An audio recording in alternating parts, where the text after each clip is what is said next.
بسم اللہ الرحمن الرحیم۔ میں ہوں چمن علی خان اور آپ دیکھ رہے ہیں میرا یوٹیوب چینل احکام بردگان یعنی غلاموں اور کنیزوں کے احکام، اور اس موضوع پر میری یہ تیسری ویڈیو آپ ملاحظہ فرما رہے ہیں۔ آج مجھے جس ضمنی ٹاپک پہ گفتگو کرنا ہے وہ ہے غلاموں اور کنیزوں کے ساتھ اسلام کی طرف سے حسن سلوک کی تاکید۔ تہذیب الاسلام جو کہ علامہ باقر مجلسی کی کتاب ہلیت المتقین کا اردو ترجمہ ہے، اور یہ ترجمہ مولانا مقبول دہلوی نے کیا۔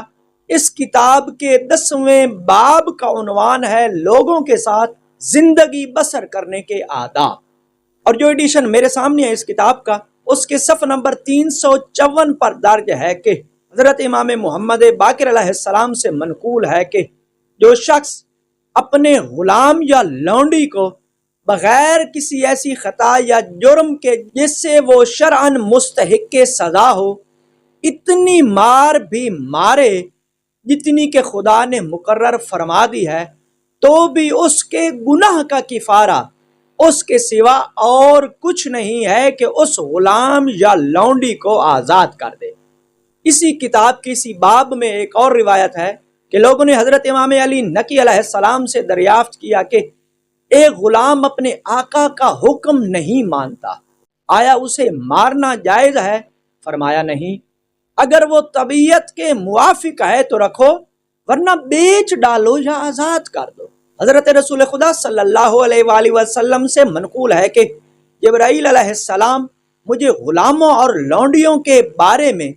ہمیشہ نصیحت کیا کرتے تھے، یعنی سفارش کیا کرتے تھے، یہاں تک کہ مجھے گمان ہو گیا تھا کہ ان کے لیے شاید کوئی حد مقرر کر دیں گے کہ جب اس حد پر پہنچیں خود بخود آزاد ہو جائیں۔ اسی کتاب کے صفحہ نمبر 355 پر مزید تحریر ہے کہ معتبر حدیث میں حضرت رسول اللہ صلی اللہ علیہ وآلہ وسلم سے منقول ہے کہ تم اپنے غلاموں کو وہی کھانا کھلاؤ جو خود کھاتے ہو، اور وہی ان کو کپڑے پہناؤ جو خود پہنتے ہو۔ صفحہ نمبر 356 پر درج ہے کہ حضرت رسول اللہ صلی اللہ علیہ وآلہ وسلم سے منقول ہے کہ جو شخص ایک غلام آزاد کرتا ہے، خدا اس غلام کے ہر عضو کے بدلے میں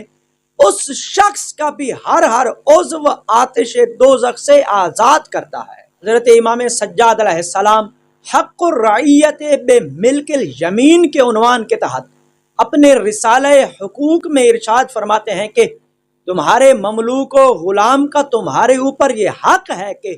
تمہیں یہ معلوم ہونا چاہیے کہ وہ تمہارے پروردگار ہی کا پیدا کیا ہوا ہے،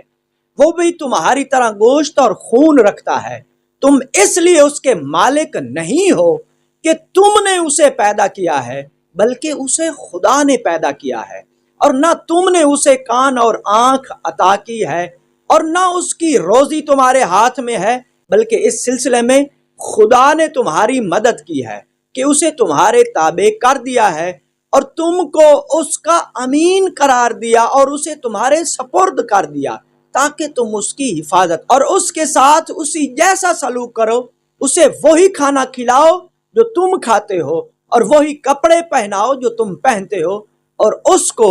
اس کی طاقت سے زیادہ تکلیف نہ دو۔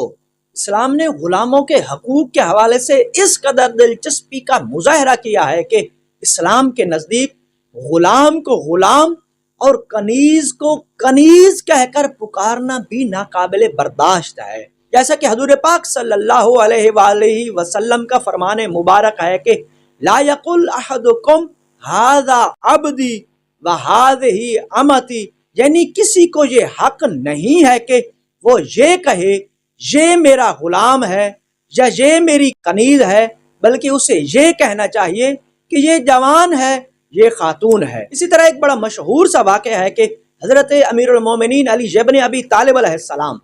ایک دفعہ اپنے غلام کمبر کے ہمراہ کھدر فروشوں کے بازار میں گئے اور 2 لباس خریدے۔ ایک لباس کی قیمت 3 درہم تھی اور دوسرے کی قیمت 2 درہم تھی۔ امیر المومنین علیہ السلام نے 3 درہم والا لباس کمبر کو بخش دیا اور 2 درہم والا لباس اپنے لیے رکھا، اور اس طرح جناب امیر المومنین علی ابن ابی طالب علیہ السلام نے اپنے غلام کو اپنے لباس سے بہتر لباس عطا کر کے غلاموں کے ساتھ حسن سلوک کی ایک عملی مثال قائم کی۔ یاد رکھیں، دین اسلام کی غلاموں کے ساتھ حسن سلوک کی جس قدر بھی تعلیمات ہیں، ائمہ اہل بیت علیہم السلام نے ان تمام ایسی تعلیمات کا عملی مظاہرہ فرمایا۔ یہی وجہ ہے کہ خاندان رسالت کی غلامی و کنیزی کا شرف حاصل کرنے والوں میں سے کبھی کسی ایک غلام یا کنیز نے اس مقدس و طیب خاندان کی غلامی کا قلادہ اپنی گردن سے نہیں اتارا، اور نہ ہی کسی غلام نے اس مقدس خانوادے کا کوئی شکوہ کیا، بلکہ حقیقت تو یہ ہے کہ اس خاندان کی غلامی کرنے والے غلاموں نے ہمیشہ اس خاندان کی غلامی کو اپنی ذاتی آزادی اور حریت پر ترجیح دی۔ تاریخ بشریت جب بھی غلاموں اور کنیزوں کے ساتھ حسن سلوک کی عمدہ مثالوں کا کوئی باب قائم کرے گی تو سب سے پہلے خاندان رسالت کا ذکر کرے گی۔ والسلام علیکم ورحمۃ اللہ وبرکاتہ۔